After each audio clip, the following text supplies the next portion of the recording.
Pemirsa, kita lanjutkan dialog NTV Prime. Hari ini di studio masih bergabung Akmal Marhali, koordinator Save Our Soccer, dan juga melalui sambungan Zoom ada Mas Markus Horison, mantan pemain timnas. Saya menuju ke Mas Markus dulu ya.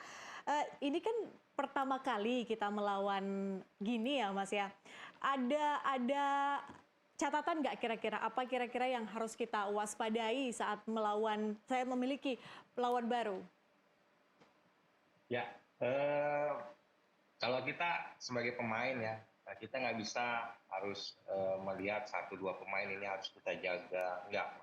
Yang gimana artinya kita harus bagaimana tim lawan ini jangan sampai mereka bisa bermain di area kotak penalti kita, dan jangan siapa yang terdekat yang memegang bola di lawan, di kita itu siapa yang paling terdekat itu yang kita jaga. Kalau bisa jangan sampai satu orang gitu, karena kalau satu orang sangat gampang sekali. Ini pemain-pemain Afrika Gini ini kalau cuma menjaga satu orang aja dia bisa melewati kita. Saya berharap siapa yang terdekat dibantu sama teman yang lain, para Garuda Muda ini, saya pikir hanya dua orang bisa menjaganya. Jadi saya berharap tidak ada yang pemain mereka yang harus kita takutkan satu dua orang. Tinggal tergantung kitanya, Mbak. Apakah kita disiplin dalam posisi kita, apakah kita komunikasi di lapangan bagus, kerjasama yang bagus, itu saya pikir yang itu. Konsentrasi juga yang paling penting. Oke. Laga malam ini akan berlangsung tanpa penonton. Tidak ada tekanan tapi juga tidak ada penyemangat nih. Gimana nih Mas Markus? Ya, biasanya kalau seorang pemain bola kalau tanpa penonton itu sebenarnya agak ini ya, aneh ya. Tapi kita sebagai pemain, jujur kita ya udah gitu, walaupun nggak ada tanpa penonton, kita tidak memikirkan, waduh nggak ada penonton kita harus gimana nih, nggak gitu Mbak. Tapi bagaimana begitu sudah menginjakan kaki di lapangan itu, kita harus fokus selama 90 menit tuh. Kita jangan peduli lagi walaupun tidak ada penonton, walaupun selama ini yang selalu mensupport kita orang kedua belas supporter. Ya ini ujian juga lagi bagi pemain Garuda Muda. Saya yakin yang mudah-mudahan anak Garuda Muda tanpa penonton ini bisa melewati selama 90 menit, mereka bisa berhasil, bisa menang lah, mudah-mudahan lah. Kita berharap lah. Soalnya kan laga-laga sebelumnya selalu ada gemuruh penonton gitu ya yang menyemangati, apalagi nama Indonesia itu selalu terdengar setiap kali laga berlangsung.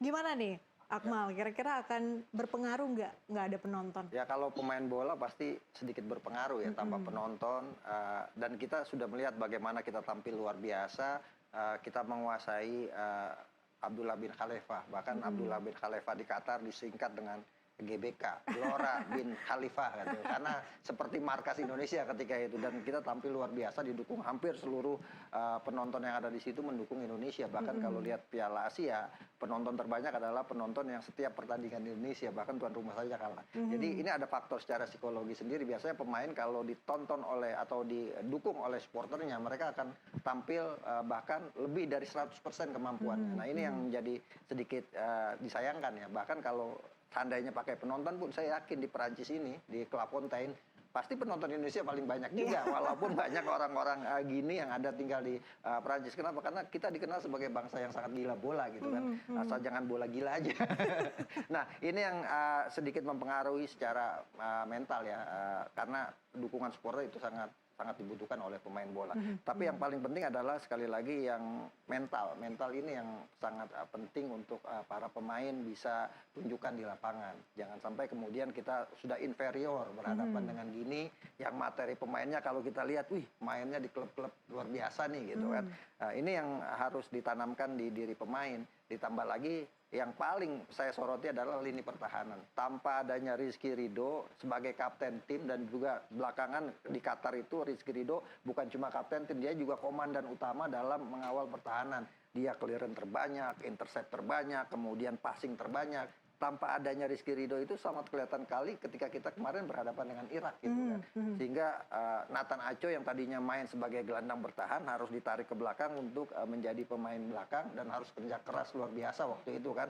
Sampai akhirnya dia melakukan penyelamatan gemilang ketika Hernando Ari opposition dan bola hampir masuk ke gawang, tapi langsung dibuang oleh Nathan Aco. Nah ini yang menjadi problem seperti yang tadi dikatakan Markus, kalau sampai kemudian di tengah pertandingan ada kejadian-kejadian yang mengganggu mental pemain, Drama. seperti keputusan VAR gitu kan. Oke. Keputusan VAR tiba-tiba seperti kemarin kan Ferrari cetak gol, tiba-tiba keputusan VAR muncul dan dinyatakan tidak gol, itu kan langsung berpengaruh kepada mental pemain. Nah, hal yang semacam ini juga harus diantisipasi. Buat saya para pemain udahlah, pokoknya main sebaik-baiknya. Kalaupun kemudian ada keputusan VAR yang merugikan, ya anggap saja ini sebagai sebagai ujian gitu kan. Jangan sampai kemudian mempengaruhi mental para pemain. Itu yang penting. Yang kedua, misalnya kalau kita kebobolan lebih dahulu, misalnya para pemain tidak perlu kemudian berpikir bagaimana tekanan mentalnya untuk mengejar ketertinggalan, tapi bermainlah sebaik-baiknya. Karena menurut saya apa yang sudah dihasilkan oleh tim U23 ini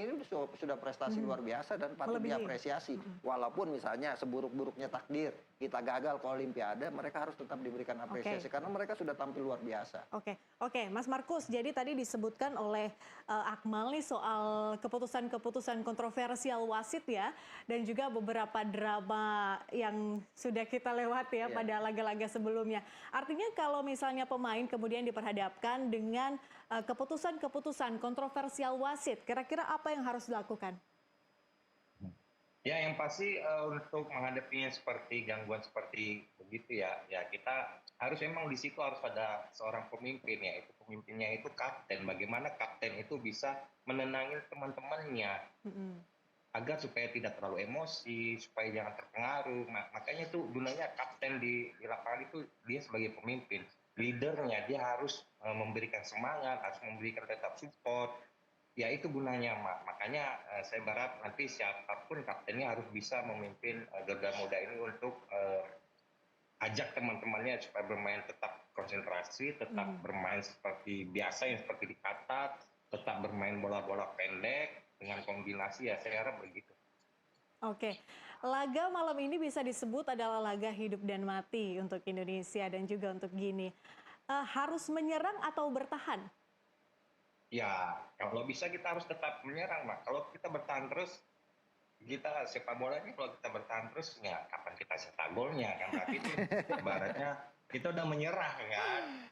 Paling tidak saya yakin Coach STY juga akan menyiapkan strategi menyerang juga, tetap dengan strategi yang lemparan ke dalam pratamaran itu juga itu tetap sangat mengganggu lawan ya, Mak. Itu harus dimanfaatkan. Makanya saya yakin tim Garuda Muda ini pasti akan tetap menyerang juga, tidak akan bertahan. Oke, setuju? Ya, pertahanan terbaik adalah menyerang. Kalau kita bermain bertahan, kita hanya berharap lawan tidak mencetak gol. Tapi lawan punya kesempatan banyak untuk mencetak gol karena kita bertahan. Jadi menurut saya bermain seperti melawan Korea Selatan, seperti melawan Yordan, itu permainan yang menurut saya enak dinikmati gitu kan.